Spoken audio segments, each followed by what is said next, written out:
Habibi? Habibi? Bebe, bakit? May mga problema ba tayo dito sa bahay? May gusto kang paayos? Grabe ka naman talaga. Tingnan mo nga, napupuno ng mga kailangan dito eh. Baka may kulang ka. Ayaw kong naghihirap ka Oo. dito eh. Okay ba yung lakas ng bagong aircon natin? Oh, grabe ka naman. Akala ko nga isa lang yung bibilhin mo. Bakit tatlo naman? Siyempre nakamenos Oo. ako kay Papa Jun Noora. Salamat talaga, ha? Pero parang nakukulangan ako sa ref natin. Nakukulangan ka? Oo, pwede bang bumili tayo ng isa pa? Gusto mo yung ref na walk-in?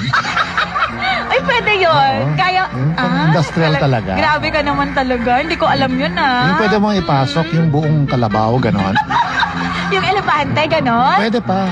Pwede mong Oo. bumili ng ganon. Ito pala, na-receive ko na pala yung, Ala, yung napakabait bonus talaga. na. Bigay ko na sa'yo lahat. Napakaswerte talaga ng asawa ko. Hindi lang nagtitiwala naman ako kung paano ka mag-budget dito. Uy, maraming salamat, Nakikita ko naman na Oo. gabunton na yung mga parcel na hindi pa nabubuksan eh. Eh, paano naman kasi, Habibi?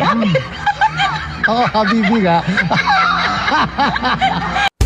Barangay LS 89.3 Forever